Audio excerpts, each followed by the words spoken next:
Jason Lee Podcast. Welcome back to an all-new episode of the Jason Lee Podcast. Marina's still slacking on vacation.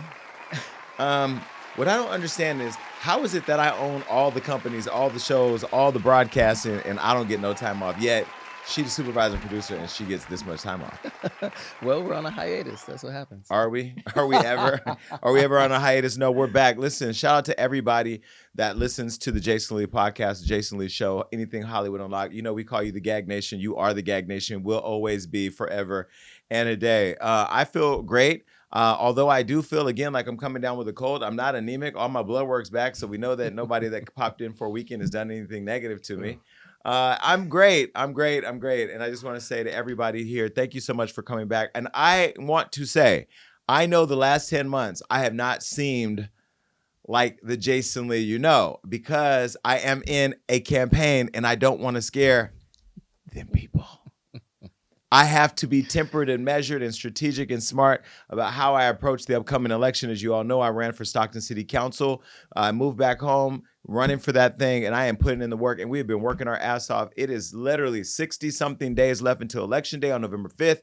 Ballots come out October 1st, so if you're in Stockton area and you're in my district 6, the South Side, Western Ranch area, make sure you're registered to vote and that you get your ballots. Get your friends, family, everybody from 18 on up. Make sure you get it, because this is a landmark time for all of us. This is going to be a very transformative experience for the city. You're finally going to have somebody there who's not afraid of these. And when I tell you the way I'm going to be holding people accountable, I have been dragging folks at the city hall every day at city council every Tuesday that they have these meetings, because I feel up until Election Day, if I'm not going to be on the dais, I'm going to be there still holding them accountable. Well, recently I discovered that in my quest to get them to offer translation services for the Latinos who make up 45% of the community, they decided to go ahead and approve it. But 8 months later, after having one of their own employees do translation, but in order to get translation, if you're Mexican or Latino, you got to fill out a green card. That really happened. Well, I went down there and had a lot to say, and even though they didn't give me all the time I needed to do, let me just give you a quick snapshot into Jason Lee as an advocate before Jason Lee becomes the city councilman. Take a look. I looked on this sheet here. It says Espanol, which means that you now provide translation services. We've been fighting for that for 8 months. And so all the proclamations you give, Luis Magana, the farm worker who actually asked me to start the advocacy because they're spraying them with pesticide and there's no way for them to come up here and ask for help, he should be acknowledged for that effort. And shout out to this city employee who now has a second job by providing the translation. But I would also like to say, as the Asian Chamber of Commerce president was in the room, you have other populations in this community that don't speak English as a first language, so you need to add more languages to this green card, provide more services, and get this man some help, because he don't need to do 2 jobs for 1 check. You saw the clips I posted online. Do you think they're ready yet? I think if they're not ready, they better get ready. And the biggest takeaway from this for me is, like, people need to realize when they go to vote, don't just vote for the president and the vice president. They got to vote down that ballot for people like you who are actually making the change for the things that affect them day to day. And they don't think about that, because you're in there doing the work, holding them accountable, calling them out for the stuff they haven't done. It's crazy. If you don't think that your DA is doing enough to keep your street safe, you got to vote in the right person. If you don't think your judges are doing a good job, you got to vote in the right people. If you don't like your city council, your mayor, whatever, you have to get active. And what I've shown for sure is that in the city of Stockton, and those of you all over the country who are watching me, you have the power to actually change and transform your communities into the communities that you want. But you have to get active. And back to my original point, that the last 10 months has been this campaign, which is why I have not done as many podcasts going all the way into what I feel. But I am telling you right now, like a drug addict at AA, keep coming back, because it's going to work. After November 5th, I will be back full-time in the seat here and at the Jason Lee Show, bring you the hottest interviews to keep the internet busy. And we have a new partner that I'll be introducing soon. And baby, are you excited about that? I am. It's going to be dope. I go to Rob every day with ideas of what I want to do. Some of them are so ratchet. He's like, you can't do that right now because you're running for city council. And I have no ambitions to be the governor or senator or congressman or any of that. I love the fact that I am going to be the little old city councilman from Stockton, California, but I'm going to have lots of impact because the title doesn't drive leadership. In fact, I want to give a big shout out to Ben Crump, who was one of our recipients at this year's Hollywood Unlocked Impact Awards that aired over on the Zeus Network. If you haven't seen it, go take a look. He just recently endorsed me for my city council run. Take a look. I'm Civil Rights Attorney Ben Crump, and I am coming to you today to proudly endorse my good friend, my brother, the one and only Jason Lee.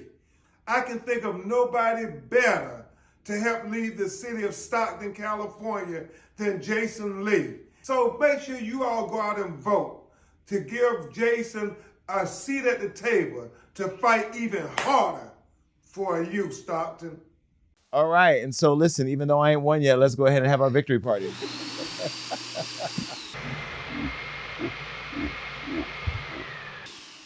And remember, those flowers were brought to me by me, because if nobody's gonna give you your flowers, baby, don't wait. Give them to yourself. All right.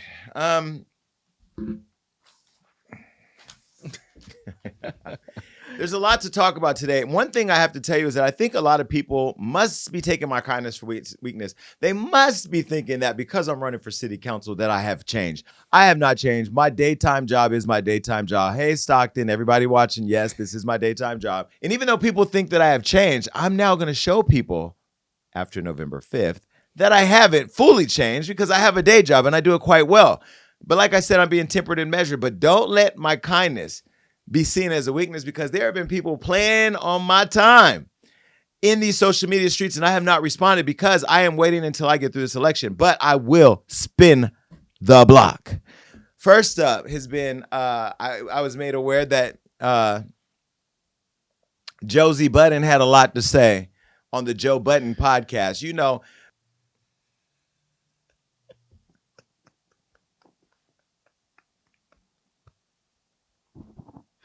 Go ahead. what?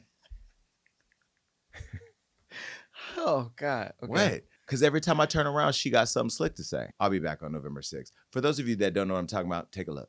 Double chin, knock it off. You know how much weight I lost? Don't play with me. Don't let these Instagram cameras fool you. I'm 3 sizes down in the weight. What waist? Fuck y'all talking about? I'll see it in the face.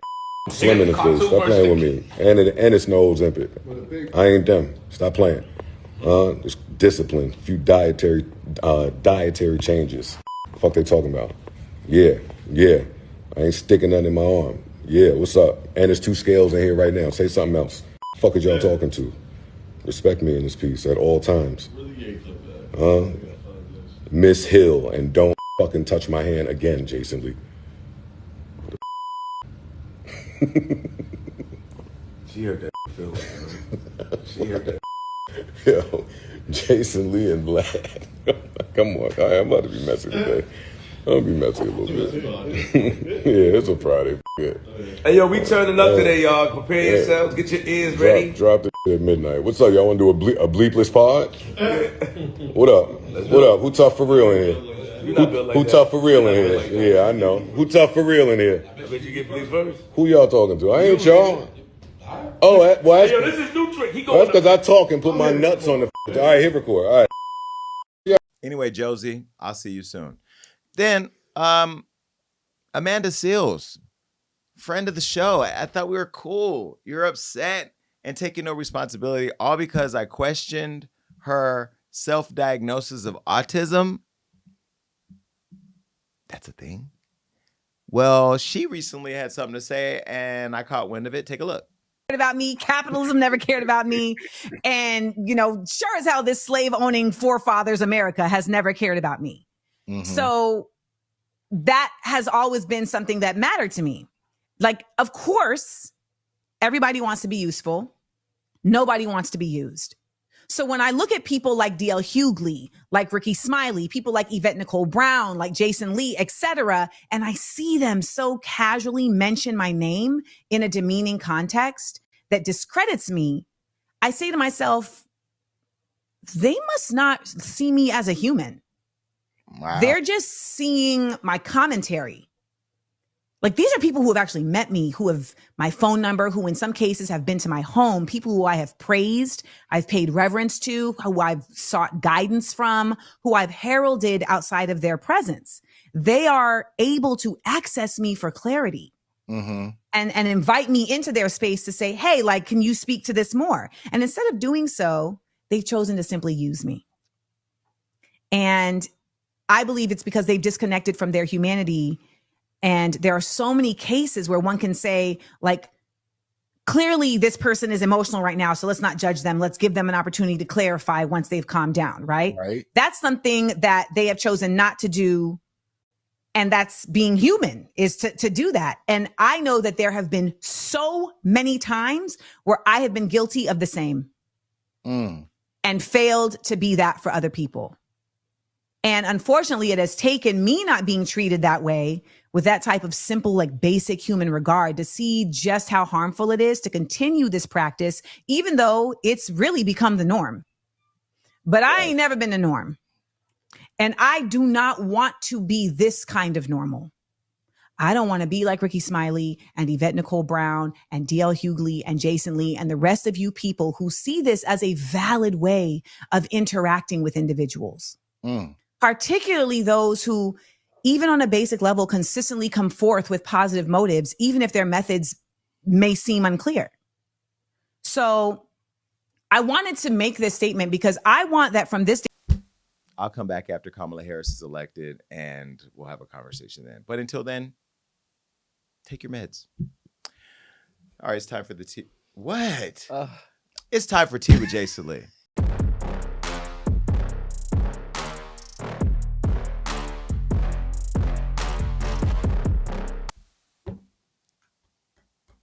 I take my mental health and mental health very seriously. That's why I'm in therapy. That's why I get my blood checked regularly to make sure that I'm healthy and that all my organs, including my brain, the one that those two haven't used frequently, is working. And I know for sure that when you are on your way to greatness, that the devil will send somebody, an agent, to try to knock you off your block. Won't allow it, because my purpose is a lot higher than that. But I want to tell everybody out there that the Jason Lee that you can count on, he ain't gone away. He just on a break right now. All right. Anyway, speaking of a break, I can't wait to get a break from the politics, because this one right here is driving me crazy. Kamala Harris, the Vice President of the United States, and the Orange Cheeto in charge, Donald Trump, are back at it again. And I want to give you guys an update, because both the RNC and the DNC have had their thing, and we have watched them. Did you watch both? I did. What did you think?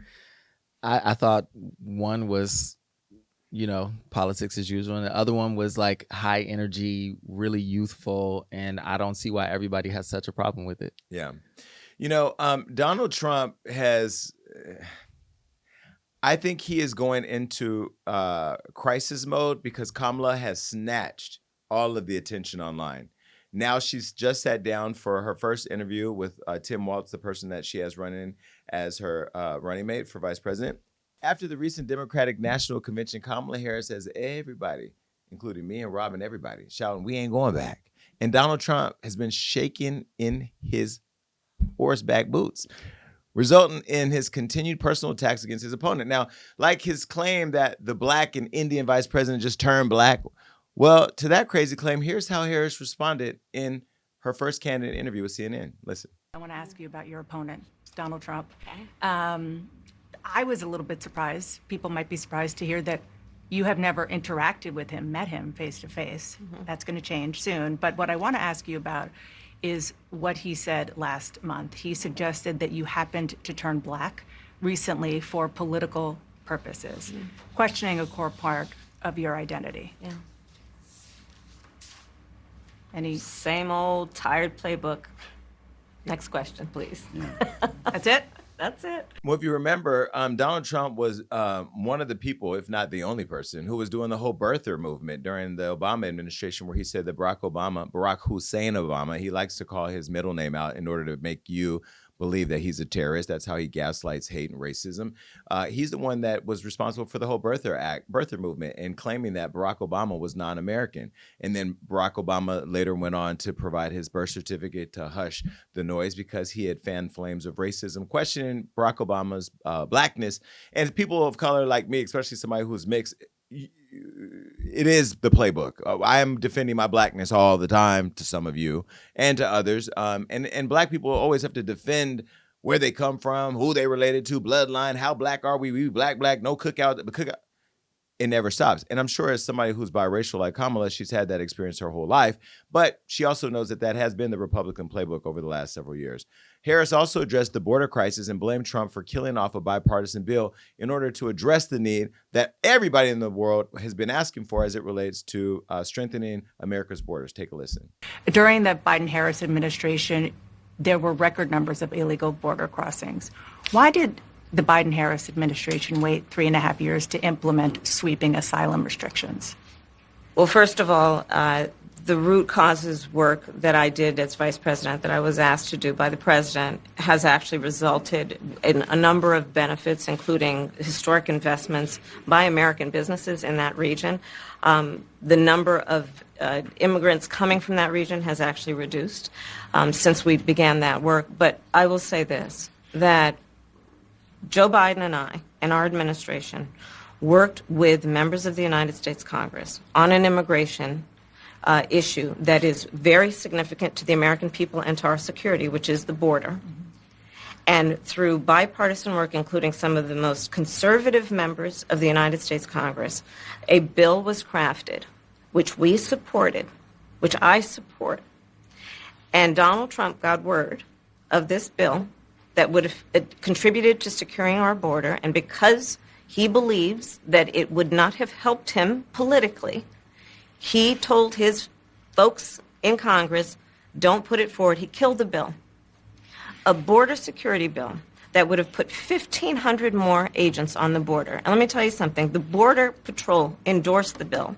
And I'm sure in large part because they knew they were working around the clock, and 1,500 more agents would help them. That bill would have allowed us to increase seizures of fentanyl. Ask any community in America that has been devastated by fentanyl what passing that bill would have done to address their concern and a pain that they've experienced. So you would push that legislation again. I just want to ask Not only push it, I will make sure that it comes to my desk and I would sign it.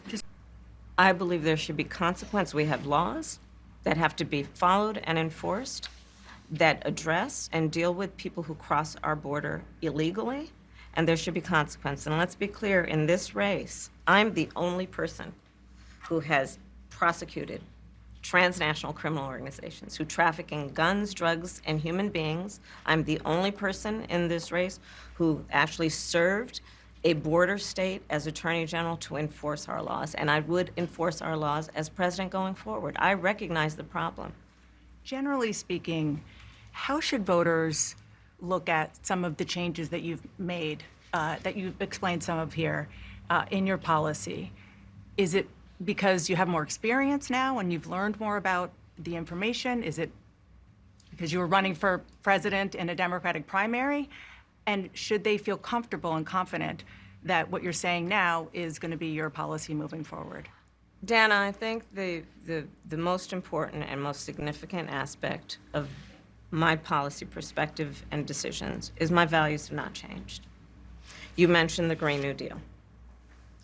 I have always believed, and I have worked on it, that the climate crisis is real, that it is an urgent matter to which we should apply metrics that include holding ourselves to deadlines around time.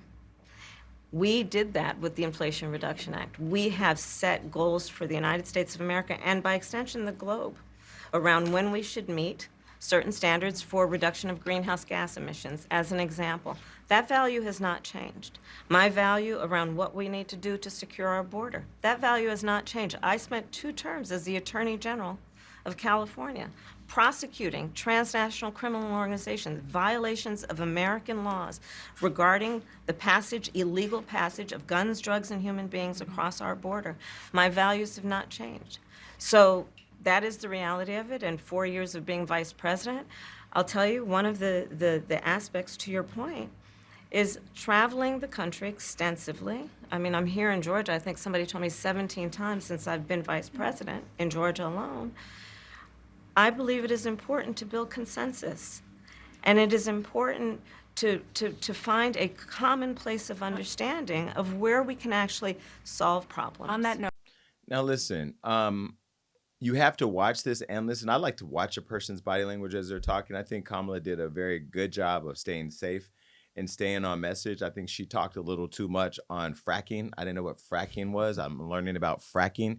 And the thing I think people forget is that when you're running for president, you're not just running for the group that reacts like that you connect with, like the issues that you connect with. She has to hit all issues: economy, immigration, climate, environment. And so she did a really good job of addressing a lot of things. She's also having to defend a record that was not controlled by her because she was on the Biden-Harris administration, meaning she had to serve at the will of the president or at the request of the president. And so anyway, she did her best to do that. And I know that she's going to probably come through a lot stronger than her interview at the debate because she is a trial lawyer. I mean, she's a lawyer. Well, anyway, Trump is running around claiming he's beating Harris in the polls. Not the polls that I've seen, but nonetheless, maybe it's a poll he created. This is what he said. Or look, it's always fake with Kamala. We're dominating her on social media, so she makes up a fake list of her numbers versus my numbers. All of our engagement is real and organic, while Kamala has to pay for her fake engagement. We're beating her like a drum, like we will beat her on November 5th. It's all fake. It's all misinformation and disinformation. We are destroying the Democrats on social media. Social media doesn't vote, Donnie. We have to care about the polls. What do you think about his reaction to her? It's like a popularity contest, and that's why it's so infuriating to me when I see people responding to these things on social media, and they're like, "Oh, well, we don't hear about policies," when she actually keeps talking about policy, and he only talks about grievances and who won at a crowd size, or who won at social media numbers, or who won. He's infatuated with this idea of being better than her, and not about what he can do to fix the country. So it's crazy to me. I've never heard one policy idea from him. None. At all. It's like a reality show commentary every time he pops up. By the way, Michelle Obama and Barack Obama at the DNC. Amazing. I am a fanboy for two people, and that is the Obamas. Yeah, I thought Barack and Michelle did a great job. And that what triggered that was you saying the size of polls or social media. Barack said that he was obsessed with crowd sizes in a mic dropping shady shot. Mm-hmm. Barack and Michelle done hung around some gays. Oh, right. You know they love it. I could tell they. Michelle Obama be getting her hair done. I know she be in there talking crazy. Well, after the RNC and the DNC, the next major event for Donald Trump and Kamala Harris is their highly anticipated debate, officially confirmed for September 10th on ABC News. Now, after months of playing cat and mouse, Trump confirmed things on Truth Social. Take a look. I'm not reading all that, but he basically said he's reached an agreement with the radical left Democrats for a debate with camaraderie. I don't know. Any chance he can to attack a woman or attack anybody disabled, veteran, he will do it. You know, the thing about it, Trump, that's not going to work for you is you attacking a black woman, just in women in general, when you just were found guilty of 34 charges. It's not really going to work in your favor. I don't know what you're thinking. But then again, maybe he's not. Is that narcissism? Yeah, absolutely. And again, when you don't have anything substantive to talk about, like he doesn't have any policy conversation to have.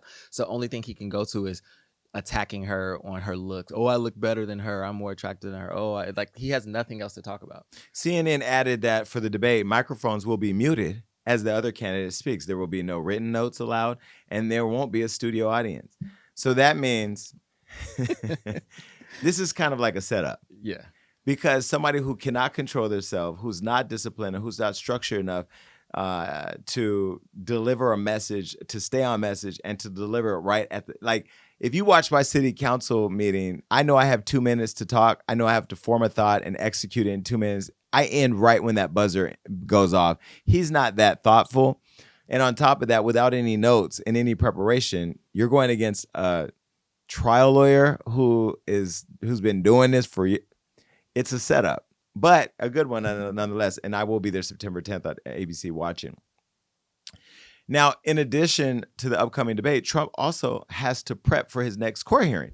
A day after confirming the debate, he was hit with another indictment in his federal election interference case for the January 6th Capitol riot. Remember, that's when all the people that don't look like us were climbing up the federal building, trying to get in and hang the vice president and overthrow the government in the election. A federal grand jury issued a new indictment that mirrors the 4 charges from the initial indictment filed last August. Now, charges include conspiracy to defraud the U.S. government, conspiracy to obstruct an official proceeding, obstruction of an official proceeding, attempts to obstruct, as well as conspiracy against rights. And the latest indictment arrives after the Supreme Court's ruling on presidential immunity last month, which prevented the government from incorporating specific official acts performed by Trump during his presidency into the prosecution. Now, Trump, of course, responded and said this: "For them to do this immediately after our Supreme Court victory on immunity and more is shocking. I've also been informed by my attorneys that you're not allowed to even bring cases literally right before an election, a direct assault on democracy. This is an unprecedented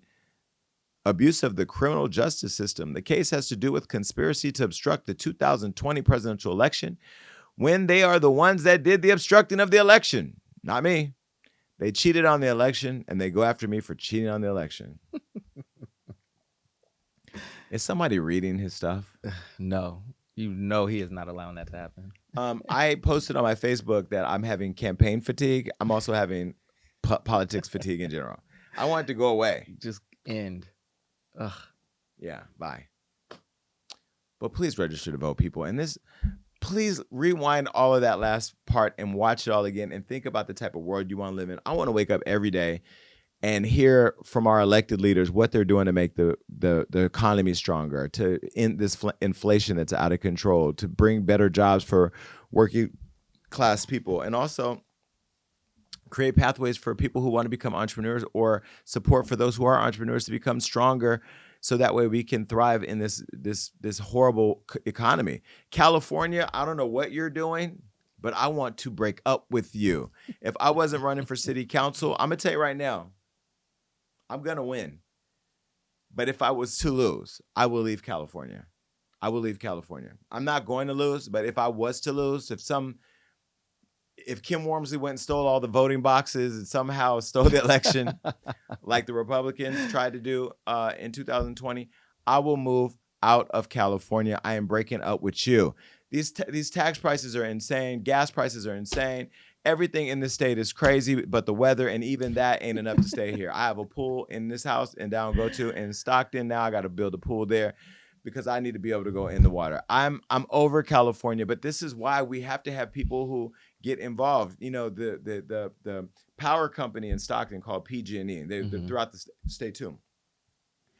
They hit this one woman back in Stockton with a $1,690 electricity bill. How is somebody with just a working class family supposed to afford that? That's crazy. And if you do 1,690 times 12, you're paying $20,000 a year. That was her bill for the month? Just for the month. Can you imagine that? Ugh. I'm rich and I don't want to pay that. So we have to have our elected officials bring these people before, the hearings and hold them accountable, so that way people aren't priced out of their homes. When you see homeless people, you do realize it's not people that either want to be on the streets or have or on drugs. Some people have severe mental health issues, and some people also can't afford to keep up with the world right now. It is insane. And in fact, as much as I pay at Hollywood Unlocked, every time I turn around, people are like, I ain't making enough money. Yes, the hell you are, because I know what I'm paying. And this be the main one right here, and I know what I'm paying him. I know. Well, listen. Keep on praying for Healthcare Unlocked. All right. Mariah Carey, she's in the news. Oh, I sent you flowers today, Mariah, hoping that you're okay. But she lost her sister and her mother on the same day, and she's dealing with this double heartbreak out of nowhere, because to lose a mother and a sister on the same day has to be a lot. Now, to make things even more tragic, Mariah had a rocky relationship with her mother and her sister, who she previously accused of abuse. She had a whole beautiful memoir. Did I get you a copy of her book or no? No. Okay, I have her book. She has an amazing book. What's it called, Rob? The Meaning of Mariah Carey. The Meaning of Mariah Carey, where she talks about her journey as a mixed race person. I have had my own, which is one thing I identified with. And I remember texting her saying, this was the first time I had ever really identified with the explanation of what I had experienced, where I love being black, but to black people, sometimes I'm not black enough. And then to white people, I'm not white. So I've always had this weird interaction where I love all people, but I identify strongly with being a black man in this world. Well, Mariah Carey's book covers that among many things. The other thing she covered was her abusive relationship with her mom and her older sister. Now, her older sister, this is a picture of them during happier times. Take a look. They were almost like twins, if you see them. Now, here's a picture of Mariah with her mother, Carey, her mother, Patricia Carey, in happier times. I could see mom in her too, right? Well, in her 2020 memoir, The Meaning of Mariah Carey, the singer spoke out about her pretty complicated relationship with her often neglectful mother, and here's what she had to say. Carey described her relationship with her mother as a prickly rope of pride, pain, shame, gratitude, jealousy, admiration, and disappointment. She also said, like many aspects of my life, my journey with my mother has been full of contradictions and competing realities. It's never been only black or white or black and white. It's been a whole rainbow of emotions. She added, a complicated love tethers my heart to my mother's. Now, despite their rocky relationship, Mariah and Patricia maintained their bond, and she even dedicated part of her memoir to her, acknowledging that her mother did the best that she could and that she would always love her. Now, remember when I talked about my own mom, I said my mom told me when she was dying that she did the best she could at the award show. I don't know if it was this year or last year. It was this year or last year, maybe both years. I said my mother, before she died, told me that, she had done the best that she could. And that's when I realized that when people identify their inability to rise to your expectation or to do what you would do for them, when they identify that their limitations, you have to, if you love them, just acknowledge whether or not you're able to stay in their life or have them exit your life based on what you need from them or want from them.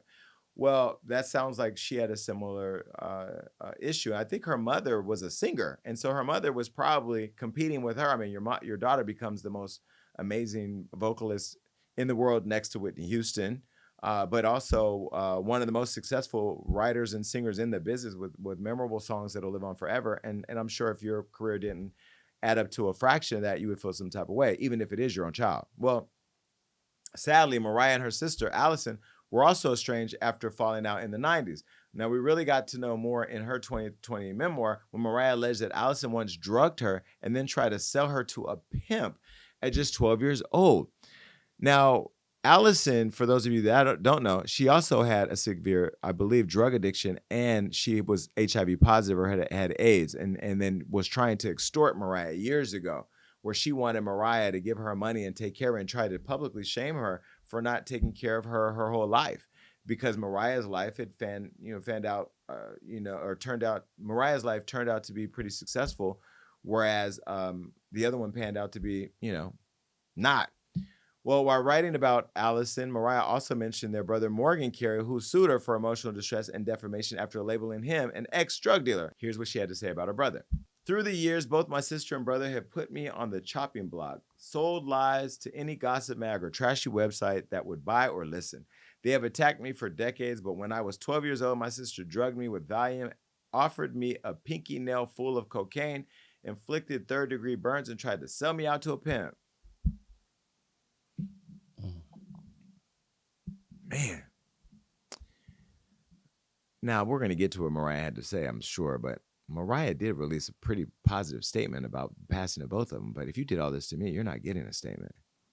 I mean, it's just like you would never assume that all of that happened to this woman from the way that she carries herself and the life that she leads. So, I mean, I guess she's able to forgive but not forget.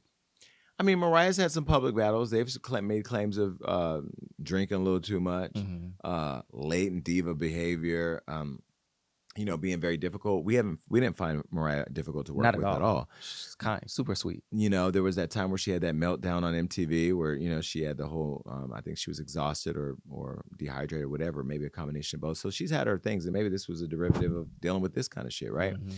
Like Mariah's rocky relationship with their mother, Allison had one too. She even sued Patricia for allegedly sex abuse, claiming she was forced to perform sex acts on strangers at just 10 years old.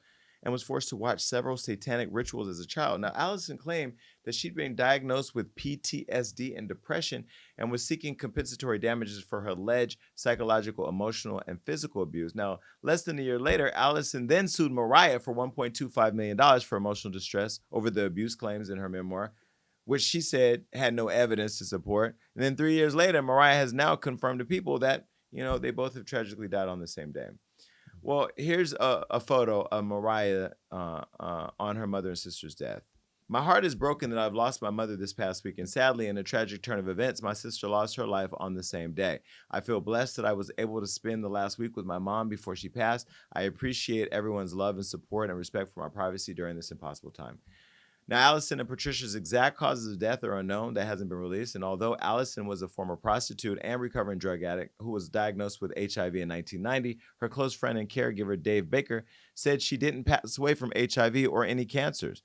While speaking with the U.S. Sun, he also alleged that Mariah knew her sister was alien and failed to reach out before her death. Let me tell you something. First of all, mind your business, Dave. This ain't got nothing to do with you. This is about her sister, and her mother. This ain't got nothing to do with you. It's always people like you, Dave Baker, who want to be famous, who want to be known, who want to be talked about, who want to go out there and say the last dying words of the woman was a drug addict. She was sick, and I ain't sick just to sick HIV. I ain't going to play on that. But she had some real shit going on, and she was abusive towards Mariah and took full advantage of her and her fame by trying to embarrass her publicly for not taking care of her. Mariah didn't owe her nothing in life, and she don't owe her nothing in death. So the woman had a life, she had choices, and unfortunately hers didn't pan out the way that Mariah's did. And that doesn't mean that Mariah's responsible for anything. She don't owe that woman nothing, and she don't owe you nothing. And so for you to come out here now and try to, again, humiliate, see what you're trying to do is you're trying to do Allison's dirty work. See, Allison did it when she was alive, and now that she's dead, you're trying to do it by embarrassing Mariah by saying she knew her sister was dying and didn't reach out. Well, when you die, she ain't going to reach out for you either. So get out of here. Mariah, our thoughts and prayers are with you. I hope you enjoy the flowers. Goodbye.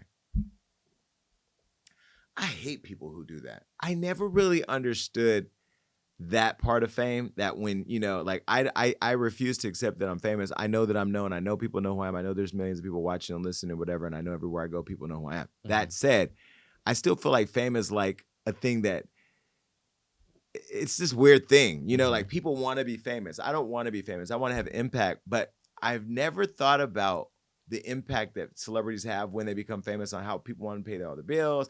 People think they're rich, so they want to call and tell them all their stories. People want to sleep with them because they're rich or famous or whatever. And then people who come out that you're supposed to trust and love and do shit like that. Do you think Mariah owes her any sympathy? I mean, I don't think she owes her anything, but like she said, and I think what she said was enough. She spent the last week with her mom, and she's at peace with where she is with it. That's all that matters. And everybody wanting to have some specific response from her is crazy. And I'm glad they're not telling us like how they passed away. Like let some stuff just be personal to people. And he needs to mind his business. That's just crazy. She's already in a place of grieving, and now you're adding this on top of it. That's just crazy. Dave Baker, you are put Mariah's put the picture back up. Dave, you're a piece of shit. And the reality is you're only using this time to get your name out there. We would never talked about you. You clearly probably have no talent. And think about when your time is up. What do you want to be remembered for? You want to be the guy who tried to drag Mariah Carey while she's grieving? You don't know how she's grieving. You don't know how she's dealing with this. She asked you to respect her privacy at this time, and you disrespect that. So you're just a reflection of the reason why I'm sure her sister said, "Bitch, you tried it." Bye. Speaking of trying it, this Kim K double may be infertile. I promise we talk about things at this show that I really don't care about. This woman's fertility in a world where all women's ability to have babies or not and their choice is at risk. I'm going to talk about a woman who wants to look like Kim Kardashian. By the way, this is an ugly picture of you, Kim, and I'm going to blame Johnny for this. Johnny, did you pull this asset? Ariella. I'm blaming Ariella for this ugly picture. You look a little bloated here. But anyway, this is her lookalike. Apparently she went somewhere and pay a lot of money to look like that and didn't do it. Well, social influencers having some medical complications after undergoing cosmetic procedures to look like Kim Kardashian. Now, in April of 2023, we first talked about Jennifer Pamplona and revealed how much money she spent to look just like Kim K. At the time, she was detransitioning after being diagnosed with body dysmorphia in 2022. Hold on. So what is detransition? Coming back from whatever change you made. Going back to what you were before the change. Can we just go back to where all this didn't happen? Because we live in a world now where it is so confusing. Do you get all the they, them, he, they, she's, this, that's? Yes, I figured that out. You did? Yes. Okay. And I was telling the story the other day where, like, I know there's trans men and trans women. And you know my story about the trans man that I found out about. Yeah, I got to go back and watch all episodes. I ain't about to open that up again. But there's just so much going on in our community right now. Yeah. Is it good or bad? I think it's good, but I think change is difficult. It's a lot, but it's because it's all happening at once, and this movement of acceptance is all happening at once. So everybody is expected to like join in, or they're when did they them listen, no shade, and I don't want y'all, please use this as an opportunity to educate me because I'm really asking.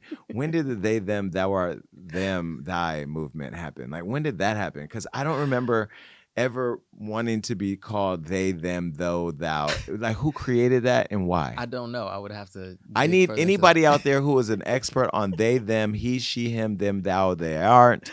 Please call me, reach out to me. I want you to come on my podcast and explain to me where thou came from. Because thou was in the Bible, they, thy, them, they, them, and them, and him and she. It's a thing now. It's a thing. And when you don't call them, if you don't call him by them or her by that, it's a problem. Yeah. But what if I say, okay, now call me that? If my pronoun now is that, you got to call me that, right? No. So you're going to disrespect my pronouns? Well, no. Anyway. So she detransitioned. So was she becoming a man? No. She is reversing the surgeries that made her look like Kim Kardashian to go back to herself. So now she's taking the trans procedural descriptions and applying it to the Kim Kardashian lookalike. Correct. So this ain't like Caitlyn going back to Bruce. This is just, I don't want to look like her no more, even though I'm still a her. I'm detransitioning. I want to look like my original self. Yes. Is the detransitioning. Yes. Here I thought she was putting a penis back on. Well, the former Versace model has now spent over $1 million, over 40 procedures to reverse or verse. Now we're talking about verse. Now you're taking the gay lingo. Well, anyway, here's a photo of Jennifer and Kim Kardashian, just so you can look at them side by side. You look more like, who she look like? Is she giving you Kim Kardashian? A little bit. In the eyes, in the eyes. A little bit. I don't see it. The nose is a little more Michael Jackson, but it's giving Kim I don't Kardashian. see it. And actually, no shade, Kim, you are super beautiful without all that makeup on. I don't even know why you let them dress you up like a drag queen and put you out there in the streets looking like this. You look like you just fell in a puddle of shit. But when you see Kim up front, up close and personal, that girl is really beautiful. Skin is skinning. She's super smart. I kind of miss being cool with the Kardashians. I don't think it's ever going to happen again because never say never. Well, we never thought Bruce would go over there and become Caitlyn. She did that. Well, Jennifer started undergoing plastic surgery at the age of 17. Now, here's a few for her Kim K lookalike. She had 25 buttock procedures, fat implants, and removals. She had 2 surgeries to remove 8 ribs. She had 2 breast implants, 2 rhinoplasties, 2 liposuctions, cheek fillers, lip fillers, veneers, fat injection to thighs, cheek fillers removed, facelift, and face buccal lift. Who dated you when you went through all that? I can tell you right now, if you come home and you start looking like a whole bunch of different people and you got all these bandages where when you put your face down, it look like an episode of Grey's Anatomy on my pillows, I'm sorry. Then you can't get hit from the back because the butt hurt. Then you can't sit on your back, so you ain't working. Then you're walking around with all of these lifts, tucks, flux, and fucks. It's too much. I'm telling you right now, I'm okay with you getting a little lipo here, there, a little lift or whatever. But, well, actually, no, I'm not because I don't fuck with girls. But you know what I mean? Like if I had a guy that he for what nah. I'm not dating a guy that has to do anything. I'm sorry, come perfectly packaged. What? I might get some tucks and lifts and all that, but I'm 47 years old. I've lived a life. Oh my God. You would date somebody that did all this? Not all that, but if somebody had to get a little something, I'd be like, okay. You're only saying that because you want to get the fat sucked out your stomach. I do, only because it's scar tissue. Yeah, but you be on your stomach anyway, so it don't matter. Well, when we talked about Jennifer last year, she was in the process of reverting. By the way, I don't think Rob needs to get it, but it's his body, his choice. And I don't want to offend them about they procedures because that will be mad. Oh, God. Actually, I'm that. When we talked about Jennifer last year, she was in the process of reverting back to her natural self. Now, she claimed that all the attention started to completely overshadow her other qualities. Here's what she had to say. People would call me a Kardashian, and it started to get annoying. Wait a minute. Before I read this nonsense, you did all of that. Put her procedures back up real quick. You went through 25 butt procedures, 2 surgeries to remove 8 ribs, 2 breast implants, 2 rhinoplasties, 2 liposuctions, cheek fillers, lip fillers, veneers, fat injection to the thighs, cheek fillers, facelift, and face buckle lift. And you're telling me that you're annoyed because people keep calling you. Put the statement back up. People would call me a Kardashian and started to get annoying. I had worked and studied like I was a businesswoman. I had done all these things and had all these achievements in my personal life, but I was only being recognized because I looked like a Kardashian. The best feeling is knowing I'm not in a fight with myself anymore. I am now what I wanted to be, and I really now understand the meaning of life. I feel like I can help a lot of people with my life story, but my face is beautiful, and now I look even more beautiful. But you sound like a fool. And I don't care what doctors you used, Pamplona, you're never going to be able to fix that ticky ticky boom boom, because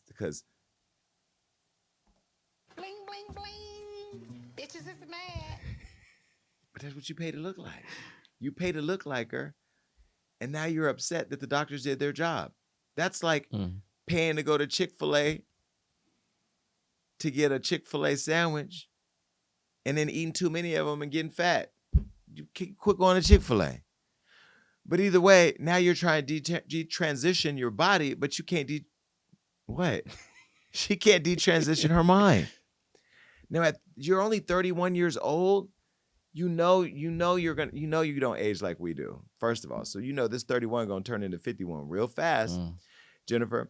And now she's facing serious consequences from these surgeries, and doctors tell her that she has a low chance of conceiving a baby due to complications from butt fillers. Here's what Jennifer had to say about her costly surgeries. I'm not reading all that. She dreamed of being a mom. She sees that dream being destroyed. The suffering is a lot. She knew she had a problem. But she's not against plastic surgeries. Jennifer, please take a minute, take a beat from going to get your body taken care of and go seek a therapist. My therapist is pretty good, Dr. Elliot Connie. He's on social media. Go find him. He's a psychotherapist. You need a real trained person who can go as deep in your brain as they went in your butt. Because she needs real help. Mental health is real. Yes, this is clearly a mental health issue. Have you seen the video of the lady who's dealing with all the champs, all the apes? Yeah, I didn't watch it yet, but she had a lot of surgery and stuff too. These people look a little cuckoo for Cocoa Puffs. Get that face ate off. Jennifer mentioned the use of PMMA, which is polymethyl methacrylate, a substance used in creating derma fillers, improving the skin's contour, or helping to fix scarring. It's also the go-to for butt augmentations. Now, its risks include inflammation, yellowing of the skin, and even death. In Jennifer's case, her infertility isn't directly linked to the use of PMMA, but her complications are believed to be associated with improper application or an adverse reaction resulting in the substance migrating from the injection site to other parts of the body, like the pelvic area, which can affect functioning of the reproductive organs. You actually woke up one day, took a picture of Kim Kardashian, and called around 411 to find a doctor who would take all your money to look halfway as good as Kim does, and then now are on the internet begging us to forgive your uterus and pray for your punani to be able to receive Cocker Spaniels and daisies so you can have babies and breed more of you into this world.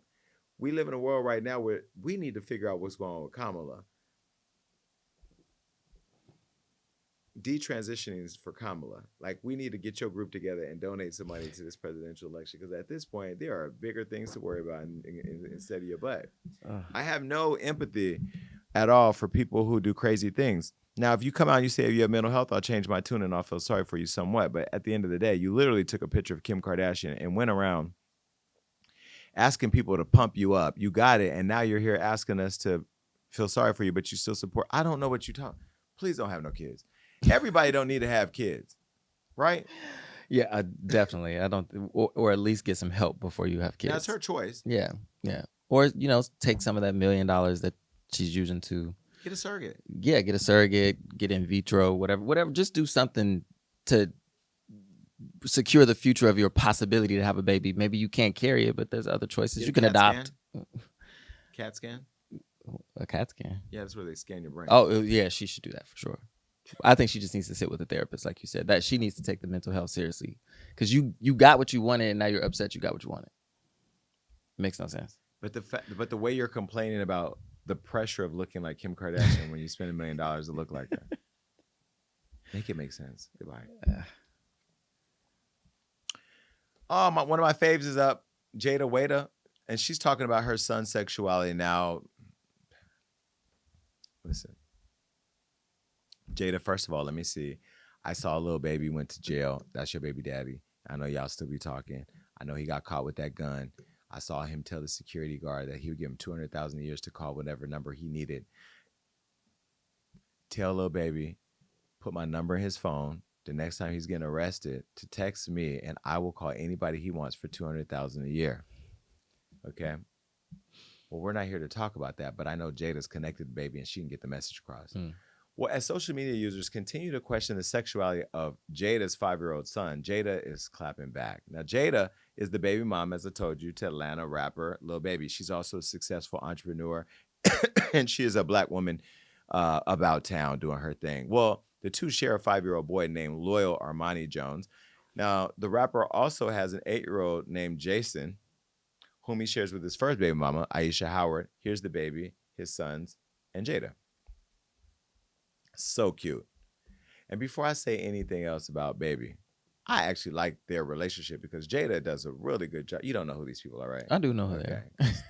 Oh, come on. Rob deals with a different demographic.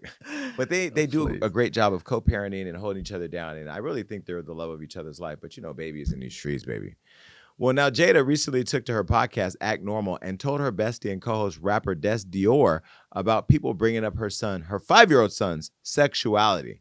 Now, on the podcast, Jada first addresses backlash over a recent campaign for her clothing brand, Way Damon. What it mean? What that mean? Anyway, I don't know what it's say Way Damon. She then addresses comments about her son. Take a listen. Just recently, the Wait a Minute campaign, I seen it was a lot of like riffraff on the internet. How did that make you feel? Honestly, the riffraff on the internet didn't move me. Period. Only because I knew my intentions. And I'm reading this book, literally, and it's saying like, when your intentions are pure and your intentions are good, it's no need to clear nothing up. Yeah. Because I would be clearing myself on the internet for people who already think what they think. I can't change their opinions about the video that I posted. Your perception is not my reality. And we honestly got the concept from an old movie in the 70s. And honestly, it's another movie, Parent Trap. It's also in that movie too. And it just was something fun. And what I hate that they try to just make it weird. It's like they do that with everything. I don't know. It's like they talk about my son's sexuality. They talk about the videos saying I was promoting molestation. Like, and then it's a little bit. When people don't even realize, like, speaking on the things they be saying publicly, it's like you're the real creep to even like look at something like that and just instantly think that way. To talk about a child's sexuality, it's like weird. Yeah, like a 5-year-old. It's weird. A 5-year-old. It's so creepy. Like, y'all need to self-reflect and do some healing. Like, it's probably it's honestly odd. It's kind of odd. It's scary, but it's literally to that point. where I'm like, yeah, I just gotta pray for those type of people. Got to pray. Like, I pray that they find it in their heart to like understand that this is a child, and like it's certain things that it's certain limits you just don't cross, or certain things you just don't say. But like I said, I can't control people's perception, or I can't make people say like, oh, loyal isn't this, or right. Like I can't do that. So I just fuck them. We ball. I'm glad you don't let it affect you, because you know people get sensitive about their children as you should. I but know it's who my like, child is. Period. His dad knows who he is. Our fam, like no one's questioned, worried, bothered. Said. Period. You both look beautiful. I want to come on your podcast. I don't even know what the hell y'all be talking about, but I like Desi Dior. I actually went to her event once in Atlanta. And Desi, just so you know, I kissed somebody at your party, and they are using that thing in my campaign to gaslight homophobia. You know, I kissed that motherfucker right there in the middle of your party because, anyway, we ain't talking about right. You guys look so beautiful. I want to come on your podcast next time I'm in Atlanta. Jada knows I love her. I think it's sick to even discuss a child and sexuality together. You know, the one thing that bothers me the most, nothing ever bothers me. The one thing that bothers me the most as somebody who's been molested and somebody who advocates for young kids who've been victims of molest is the conflation of pedophilia and homophobia. It's just even the conversation of young kids and sex, I don't even feel comfortable with because as a kid growing up, I never heard of sex or, you know, like till I started getting, well, no, back up. When my mother would bring, when she was a prostitute, of course I knew sex, but like nobody sat down or outside of the molest and talked to me about sex or talked about my sexuality. This or that. I never heard those conversations after when I was victimized. So I always, when I hear kids and sex, even when I hear kids who are in school getting sex ed, makes me uncomfortable. Is that wrong? Sex ed in school. Let's talk before we get to this. But sex ed in school, should they have sex ed in school? I think there should be some conversations of.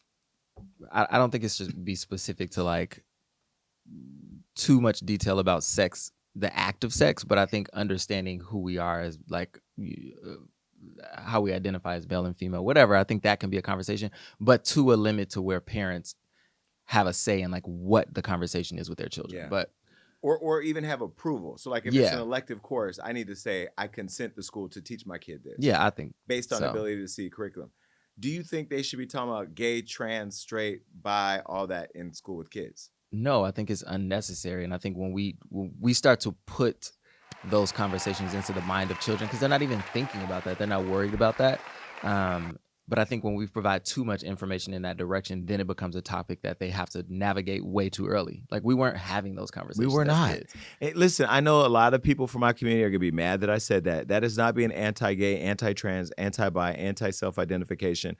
I just don't think that kids should be having that conversation with their teacher or anybody at school outside the supervision of a parent that's going to have a lifelong responsibility to help them through that journey of what and how they identify in sex and all that. I know I may be a little off topic. I'm going to circle all the way back, I promise you, but I just got caught in that moment of feeling this overwhelming responsibility to create this dialogue. I feel like when people say, oh, they're trying to change our kids, nah, I'm not even going to let you do that because nobody's trying to change your kids. Gay people, we're not sitting around talking about what your kids should or shouldn't do. However, I do feel like when it comes to the evolution of inclusion, people are just going all out. Like, let's bring it all into school now. No, I do feel like there's a time and place for all. I think that parents should have conversations about their sexuality or whatever they're going through or experiencing or evolving into with their children, absent from the school, other people, and even social media. We shouldn't be talking about a 5-year-old's sexuality or a 5-year-old's sexual interest because it's 5. And the idea of putting sex and sexuality and 5 in the same conversation as according to what is sickening. So I circled all the way back to that, but going back to the school thing, I feel like now we live in such a hypersexual world with social media and everything. And when you're our age, you can go and have a good time. But when you are raising little kids in a world where everything is hypersexual with social media, everybody wants to have every conversation in school, and it's a lot. And I feel like we have to remember that we're talking about a 5-year-old kid that needs to be able to live in a safe world of evolving into whoever they're going to be, regardless of who their parents or whatever. But I do, to that point, think it shouldn't be illegal if a child does come to a counselor or a teacher or somebody who they feel like is a safe person for them to talk to, and they say, hey, I have a question, I feel this is happening to me, because that kid may live in an environment or a culture at home where it's unsafe or unacceptable for them to have that conversation because their parents don't want to hear it, or have already made it clear that the idea of them being gay is bad, you know. So I don't think it should be like the teacher should not be punished if a kid comes to them with a question, but I do think that that teacher or counselor should have a responsibility to then have a conversation with the parent and say, hey, this is what is happening with your child. Oh, 1000%. I mean, you know, some teachers in schools spend more time with the kids than the parents do, because parents are at work and kids come home and they have homework and then they have to go to bed or whatever, eat, whatever. But I feel very passionately to say that, I mean, if you are out there and you're online, be more kinder when it comes to kids. I mean, we have 2 rules at Hollywood Unlocked for the most part. Well, 3 now. Make sure that if you report somebody's dead, that they actually did. But don't attack children and don't out people. You know, it's just that we live in a cruel enough world where I feel, and the reason why I put don't attack children is because as somebody who was attacked, or not attacked, but, you know, taken advantage of as a kid and went through my own journey, I just feel like I'm going to do whatever little I can with my platform, or however big it gets, or whatever my voice. I'm going to always lean on the side of supporting, protecting children. That's just who I am and everything that I'm about. And that's all we talk about is how we can better young people's lives. But to hear Jada even having to address such nonsense, and sometimes it be our people. That's the other part. You know, we got to protect ourselves. If we see people in the comments attacking someone's child, we need to be on that shit. They used to attack young Miami about how she raised her children. You know, Jada, one thing I will say I know about her, and this is not my friend, this is someone I just admire from, you know, as a young person in today's world and culture, and as a boss and as a mom. I love how she parents her children. And I feel like we need to be less attacking and more supportive of parents and their children. Now, Lil Baby having that picture with Michael Rubin at that white party where he let that white man get on his back like a backpack, y'all gonna have to deal with that at the next parent-teacher conference. But, you know, that ain't got nothing to do with the baby. All right, bye. All right, Megan Thee Stallion, she's in these streets. Well, Megan has a new boo, and they've gone public. Now, Megan Thee Stallion has soft launched her new bae, NBA player Torrey Craig. Now, she traded. Hold on. I ain't used that bomb effect in a minute. She traded in one Torrey for another. Remember Tory Lanez? The one who shot at her before. Last year, Megan and rapper Partisan Fontaine had a nasty, nasty split. Now, before this, she dated or was linked to artists like Moneybagg Yo, DaBaby, Trey Songz, G-Eazy, Blueface. Yeah, I remember she was linked to Blueface. He outed that right here on the Jason Lee show. You forgot? Oh, damn. Watch this. What did you think about his mom wanting to hook him up with Megan Thee Stallion? What I think about it, it was a clout reach. I already been there and done that. Been there and done what? Exactly.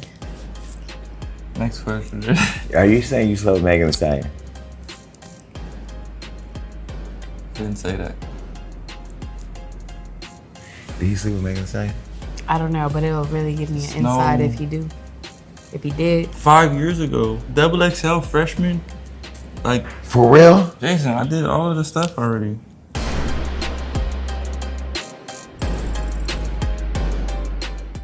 But after her failed attempts with rappers, this year Megan said she's just gonna get up out of here because she rapped on that song Broke His Heart.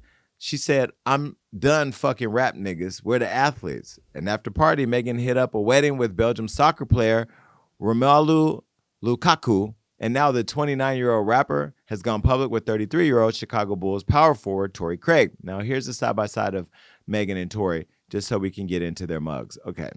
Don't they look like they could be related though? A little bit. Right? Yeah. But they're a good looking couple. Megan is so pretty. Now, Megan, I have to tell you, I've been getting a lot of reports that we are looking into at Hollywood Unlocked about you at some of these parties. I have not texted you yet. I will hit you on the side. But, you know, I just got a job to do.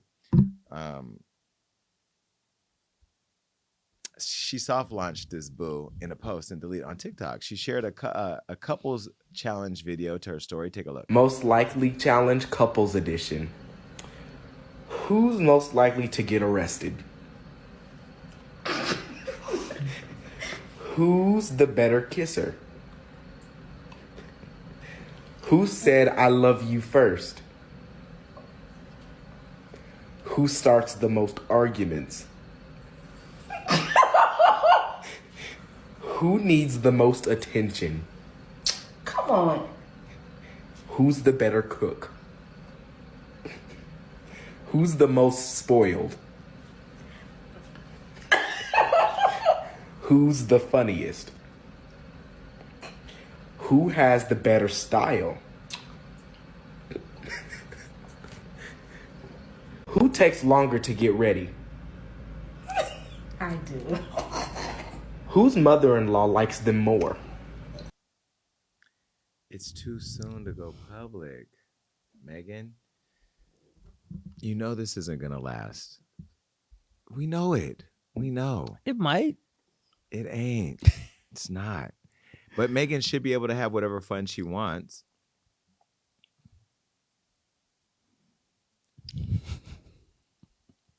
Her and Party look so much better together.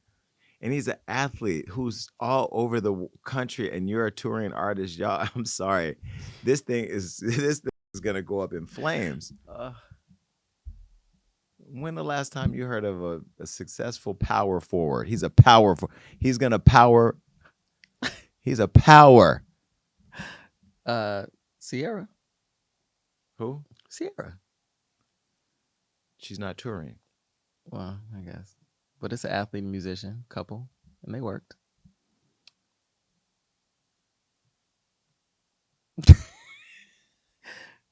And listen, I know all of you are going to be going in saying, Jason, you're a Debbie Downer, you're negative, you're hating on a black woman. I know all the stuff that you're going to say. No, I'm just predicting, because Megan allegedly still has a severe drinking problem from what I've heard. And most recently just was involved in something that has not hit the internet yet, because we're still working on confirming a couple things. But, you know, we want to let her get through hosting the VMAs before we break it, you know? And again, it's not anything that we're doing. It's just stuff that she needs to work on. This person needs healing. And I say that from the bottom of my heart. I mean, I'm not in a bad place with Megan. I'm just a person with a job who says what he thinks. And I think that she needs to spend more time in a relationship with herself and her therapist, and maybe AA before this. Well, despite going viral, neither Torrey or Megan have addressed their romance. So it's just a TikTok video out there where they're laying in bed and he's in the dark and they're pointing fingers about who does what better. Apparently she does everything better than him, according to that video. You don't look half as happy as you did with Partisan. So, like, what makes people go public that fast? Is it the sex? Maybe they just feel a connection and they feel like this could be the one. But she took it down, right? I don't know. She posted it long enough for us to talk about it here. She knows what she's doing. Of course. Megan, by the way, your body is everything. You look so good. I've been seeing you out there, and you had a successful tour. I'm so happy for you professionally.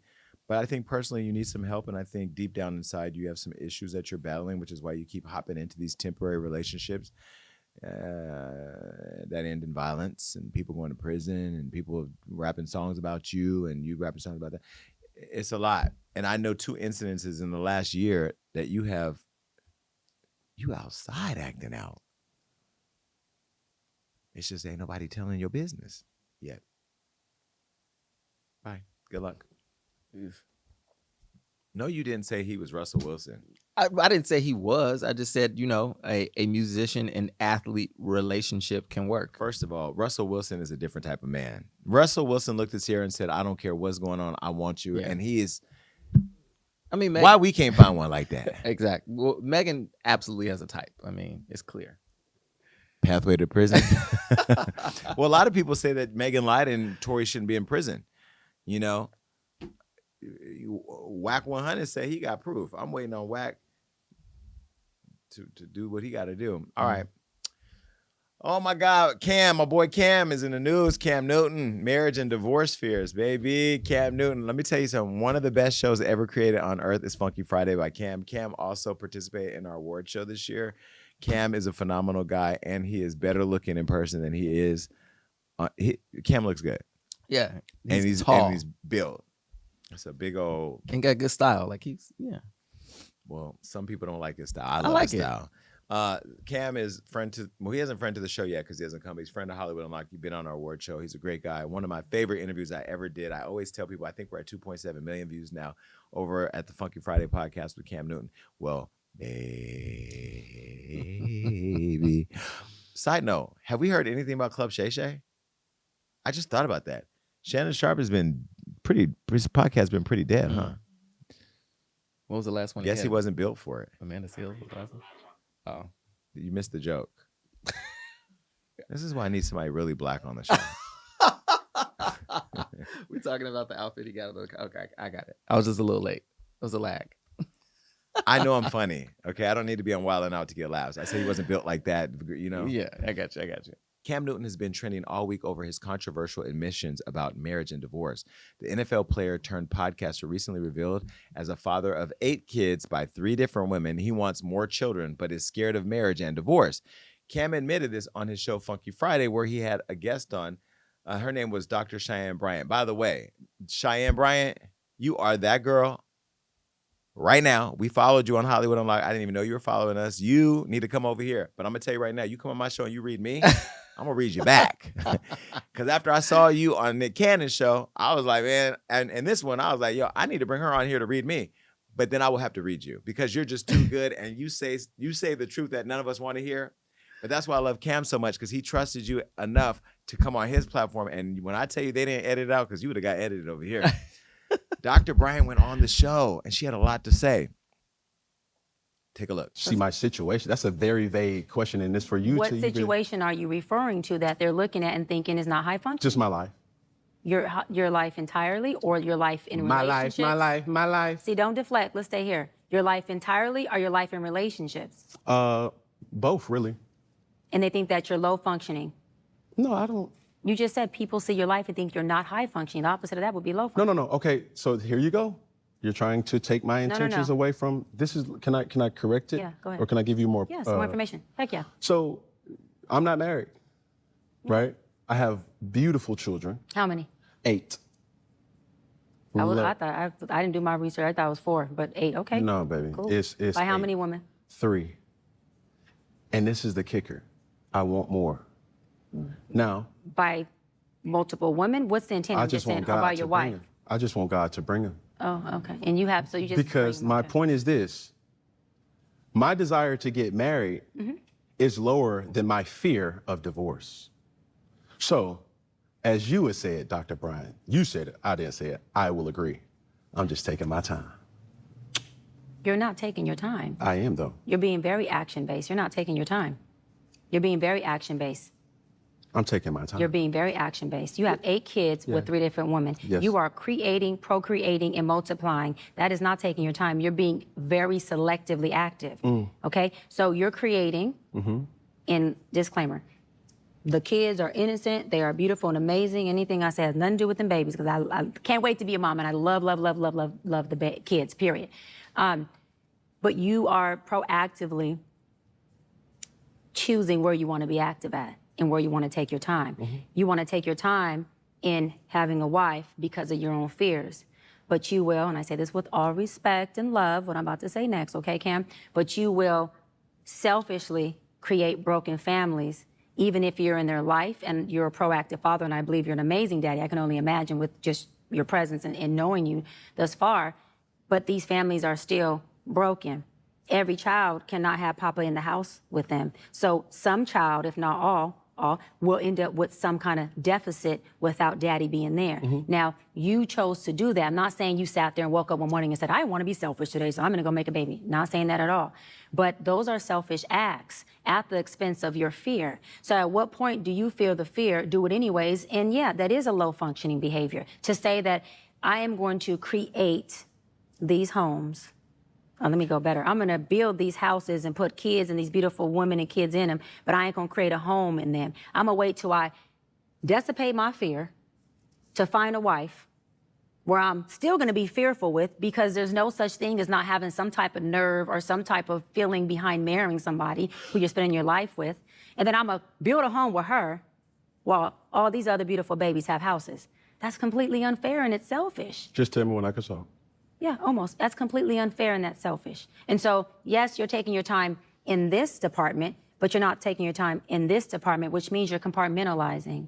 And compartmentalizing never works. Compartmentalizing hurts everybody involved. Everybody who's in this box and that box and this box and that box and this box. And then here you go over here trying to figure out what box you're going to feed or entertain or do. Then you're looking outside to figure out who's your next victim to put in the box. It's unhealthy.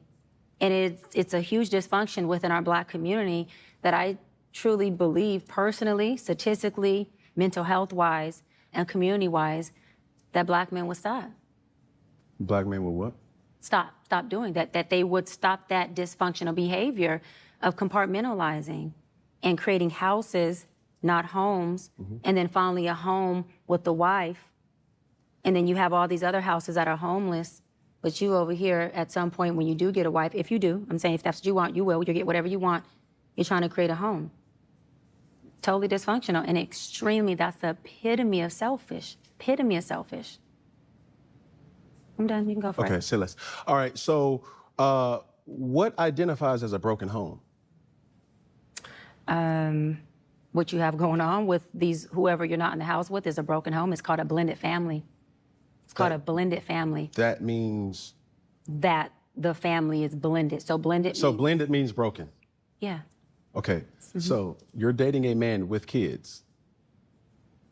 Just a scenario. Oh, okay, got it. Yes. You're dating a man with kids. Yes. So you've identified that that's a broken home from the jump.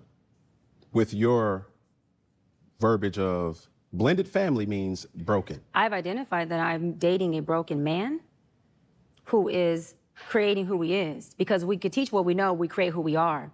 And so broken people create brokenness, whether it's through a child, whether it's through a relationship, whether it's through themselves. It doesn't have to be a beautiful baby, but you're creating brokenness. And broken people can come from married households.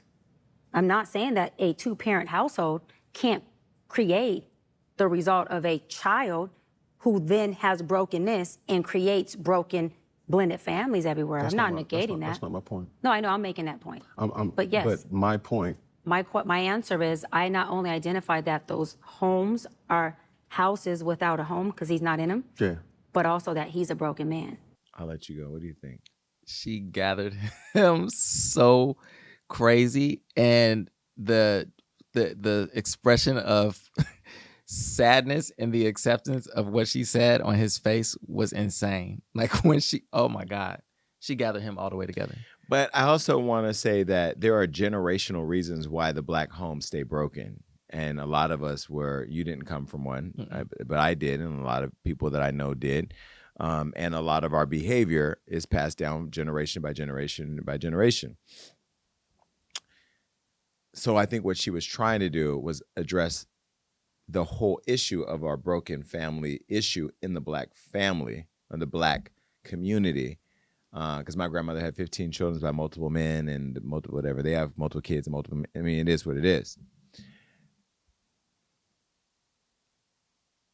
But there are bigger implications of how we got there than a person just doing it. And there are different people who have different levels of fatherhood in those broken families. Hold on. I don't think you could. Because I was on the show and I actually spoke about this very issue. I had said, I acknowledge he's an active father. He's in their lives. Nick Cannon, he's out dropping dick off, has 12 kids by all these different women. She went on his show and had a lot to say about that. And actually called them low functioning or low vibrating women or something. I don't know what she said exactly. Maybe we have that, maybe not. But I think that to generalize him in totality based on the epidemic that our culture may be going through, I don't think is fair because she doesn't know how he parents. But she's not even, from what I understand, Dr. Bryant's not even assuming he's a good or bad parent, an active or inactive parent, a present or non-present parent. He's saying if you're not in the home that you started to create with that one woman, that you then are in a broken home with a blended family. And so that doesn't necessarily mean that that's going to be a bad thing because, hold on, Sierra is with a good man who has finally built a home for her family that her other man didn't. And he's actually being what looks like a more present father than her other man did. So that blended family to that broken home actually built a home that her family can identify with. So how do you take a Russell Wilson and a Sierra and not look at that and say, if she wouldn't have broke that home, she'd have been with the no shit. Hey, Future. Sorry. And not a guy who actually built a real home for her family. Go. But I don't think that is the point she's making. I think the conversation is to the point that you made earlier, right? So we have this, I think is becoming a problem. We have this whole culture of people who say, I want to drop off as much nut as I can in as many different people as I can so I can see my seed everywhere. But at the end of the day, when you have all of these kids who are coming home and their dad's not there, it may be a critical day in that kid's development where something really important happened to him or her at school, and they come home and they can't address that circumstance with their father because he's not there. Because I turned out fine. Because you did, but the idea that you had to deal with it is what she's saying. They are creating homes that are broken because the parents of that child are not there to collectively parent when that child is there. So he might be off with one of the other families at that point. It's not saying he's a bad person, but this idea that we can just like procreate wherever we want and then abandon the responsibility day to day for that child is not fair. Can I ask you a question? Yeah.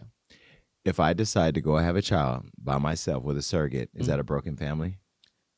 According to her definition. No. Not now we're backtracking. No. According to her. No. Wait. According to her, if you don't have a mother and a father. That's not what she said. Okay, so what? Because I created with a donor. No, I'm the donor. Because I created with a surrogate, then it's not a broken family. I think the idea that you have. If you want to take time to think about your response. I don't. No, okay. I don't. I think the idea that you have two parents in a circumstance, they don't have to be a mom and a dad. It could be two dads, it could be two moms, whatever it is. If you've created this unit together and then you decide to go create 3 more units and now you're not available to that unit, that's the conversation. If I create a child with my surrogate and I'm in a relationship at the time because this person has identified to me that they are worthy of a lifelong partnership with me and I've identified with them that I'm worthy and together we're going to move forward and we plan. And then people change. This person gets addicted to drugs. I work with them through their addiction. They don't want to change. I end that relationship and I move on for the betterment of me and my child and find somebody who mirrors the life vision for my life that I want to be with and is a good parent, co-parent to my child and now our child. That's now a blended family in a broken home. But I think, again, no, yes or no? It's a broken home and a blended family. No, again, I'm saying I don't think it's not a. I'm sorry, I'm going to be Kamala Harris. You're going to be Donald Trump. Is it a broken home and now a blended family? I don't think a blended family is necessarily a broken home. What I am saying is I understand what she's saying about the idea of creating multiple families selfishly, and you're not available to those families at all times because you are now splitting your time between 3 different families. So I don't think the idea of leaving a relationship that's not healthy is not, if you're in an unhealthy relationship, it's abusive, whatever it may be, yes, you should walk away. Because those comments could make a woman who's in an abusive relationship right now feel guilty to stay in an unhealthy relationship for the sake of keeping a non-broken family when she's in a broken family. But I don't think that's broken what she's relationship. Saying. But I think she to me, those comments were, they sounded, very well put together. Her wordplay was great. She apologized kind of to not attacking whatever, even though she attacked. But I think she was responding to the attitude she thought Cam Newton was giving off, saying he just want to have more kids because he have 8 kids. My grandmother had 15 with multiple men in different states, 5 different men, I think. And she took care of all her children. They all of them didn't turn out, successful or whatever. Most of them did. I think only one had issues with drugs or battles or whatever, but all of them for the most part turned out fine. I don't know. I don't think just because you have 2 parents in your household doesn't mean that you can't be broken by the circumstance you're in. But I think she's speaking to the idea that these men have right now where they're like, I'm gonna have 3 babies over here. I'm also gonna have 6 babies over here. But I don't think he said that though. I don't think he said no. He said he had 8 kids with 3 different women, and he wants more. But he didn't say I want to have 3 over here. He may want more with Jazzy, who he's with right now. He may want more with her. He didn't say I just had 1 with my girl and I want to go have 3 more with somebody else. No, but he's saying I think there was a lot of conflation with what is happening in the world and what's happening in that room. And I don't know. I don't see you saying you want to go leave Jazzy and go have sex with all these other people and have babies. That sounds more like Nick Cannon. But anyway, Cam's comments immediately went viral, with social users drawing comparison on his views to relationships and the marriage to the views of his current girlfriend and latest baby mom, Jasmine Brown, better known as comedian Watch Jazzy. Here's what she said in July 2022 on the Lovers and Friends podcast. Listen. What does a submissive woman do for her man? Everything. You know, like packing his bag, unpacking his bag, just making sure all the things that he wants. And like, I pretty much read his mind. So it's like, if I know you and I study you, like I know how you are in the morning, I know how you are about midday, I know when you're in this mood, what you need. Like before you can ever ask me for something, I'm already on it. I mean, he's spoiled. And you know, when I talk to my girlfriends about it, I was like, oh, how you guys doing? And I'm just like, girl, he's rotten. I'm like, he's spoiled rotten. Like, he's rotten. But I love that. Like, I want him to be that. I think my biggest flex is how I treat my man. And I've been known to love people back to health. And sometimes it's very draining, but my love is my superpower. And I used to hate that about myself. But now it's like, I'm just embracing it. Like, that's who I am. Like, if I love you, I can heal you. It's your joy. It is my joy. You know, I love to see him eating the meal that I cooked. I love seeing him sleep easy. Every night, like clockwork, I scratch this man's back to sleep. I ain't gonna lie. That's a beautiful back. I would scratch it to sleep too. I ain't gonna lie. And Jazzy's such a beautiful girl, and I love the fact that Jasmine said what she said. I think there are more of you women need to honor your men. Let's talk about that. A lot of your men are trickling over here because you're not scratching their back at night. And the reality is a lot of you have let your man down, which is why they dropping D off in other places. And, you know, you don't want to have these conversations because you all are too lazy to even have that argument. Now that I've said that, I don't think she should be shamed for creating the type of environment, because Russell Wilson also gets shamed for the way he nurtures and loves on Sierra, because a lot of you men that Rob is talking about that come from broken homes and that are lacking love mistreat your women wrong, which is why they over there at Kaylin's house. My makeup artist over there, she's lesbian. But you know what I mean? That's what I'm saying. We're going to go find love in a hopeless place if you ain't taking care of home. Well, Jasmine seemingly responded to the backlash and shared this to her Instagram story. Take a look. She said, yo people really take their assumptions to another level. She also doubled down on her loving to serve comments days later. Take a listen. As you know, Taco Tuesday is a holiday in this house, and my baby's helping me cook. We got the quesadillas, the yellow rice, the pico, the chalupas are made to order, the special tacos are made to order. Everything else here is done. Chopped up the lettuce real thin like I like it. Everything is good to go. I'm just waiting for everybody to get home so they can have a hot meal after practice. And it's up and it's stuck. Happy Tuesday, y'all. Now that everything is done, I'm gonna put my baby to sleep. I don't know about y'all. I don't know what brings you guys joy, but it really brings me joy to serve. I love being a servant. I love to serve. It just brings me joy. I love it. I love serving. I love it. I love it. I don't give a damn. I'll be up at 6 o'clock, 5:30 in the morning, cooking breakfast, serving. I just love that. I love it.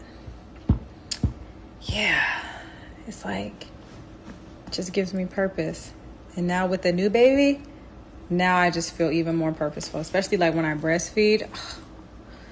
I feel so full of life. I love it. I love it. Come on, baby. Now, she's a comedian, so I don't know if that was trolling or if that's how she really feels, because I don't think you should be calling yourself a servant, because it sounds real slavish to me, like you're in servitude to your man. And some men do want people to serve them, to wait on them. I don't want to be. I like to do what Jazzy's saying. I like to nurture and take care of a person, make sure they're good. Like, I do get off on that, and I love that, but not in servitude, where like I walk around day and night. Master, would you like your breakfast? Master, you want this banana? Master, could I rub your... No, you ain't finna get all of that. And if you don't respect and appreciate the little service I am giving, you gonna get cussed the fuck out and put up on a flight. But the truth is, like, I think that, like, I love the fact of her wanting to nurture and take care of her man and her family, and she has this newfound family with him, and they seem to have something working for them. I don't think that he should be judged on having all these other kids, because we don't know his relationship with all these other kids and mom, and we don't see the moms popping off on social media, so he must be doing something right. In fact, in our interview, he said, I got to get out of here and go be with my kids.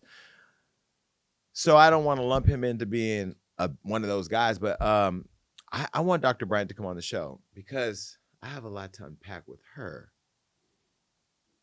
Now, y'all got to go see her interview on the Cannon Show. She let Nick have it. I think some of Nick's issues came out. I don't know. What do you think? I think it would be good to see her in action here on the show. But yeah, I don't think she was generally lumping him in. I just think it's the idea of people, being selfishly creating without the concern of who was affected by it. But I don't think he's a bad person, and I don't think she meant to make him come off as a bad person. And I also like to cook for people and take care of people, so I get that energy too. Cam, if it don't work out with you and Jasmine, Rob and I will cook for you and scratch your back before you go to bed. Let these people live, and people stay out the comments. A lot of y'all that have all this relationship advice ain't got nobody scratching your back out at night. Scratching your back out. Scratching your back at night. Oh. I mean, it's true, right? Yeah. It's so many unhappy single people out there giving all this relationship advice. Please just go away. Bye, Cam. It's your fine ass. All right, that's it. It's time for thoughts and prayers.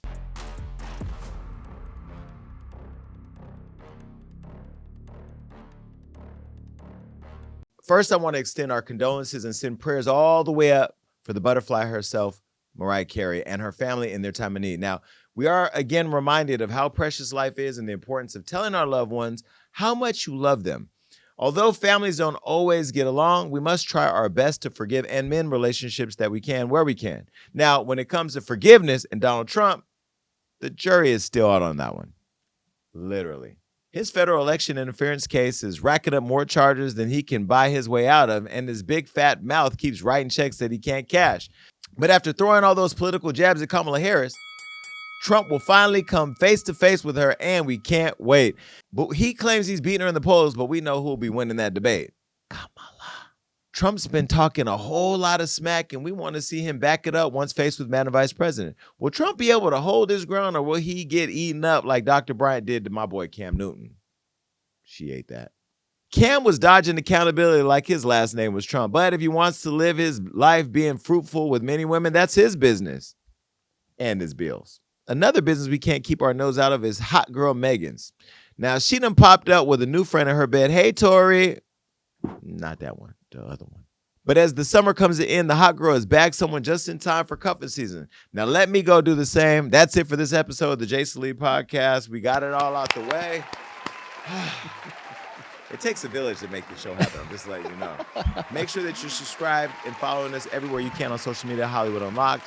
At Jason Lee Show. Also, the only Jason Lee. You can go find at Rob Smith over wherever he is on the internet. He don't even check his Instagram. And make sure you're following me at the District 6 page on Instagram so you can follow all of my campaign stuff. As you know, again, I'm running for Stockton City Council. And by the way, I'm dropping a new promo ad. Take a look.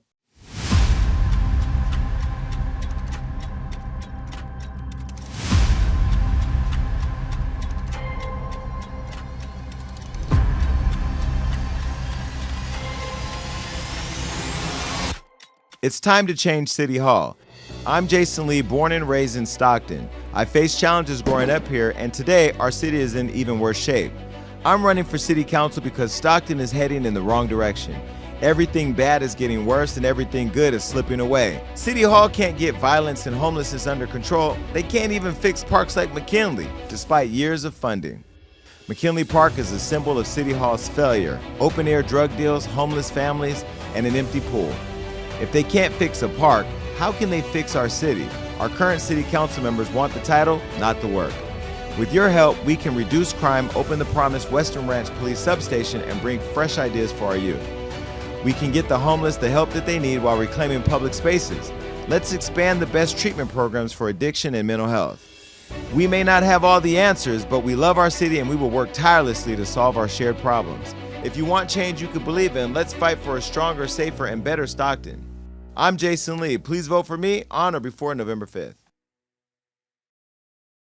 All right, y'all, stay on it. Until then, you can text me at 310-388-6463. Again, the number, 310-388-6463. And if you love this show, it's like AA. It gets better. Just keep coming back. Peace. The Jason Lee Podcast.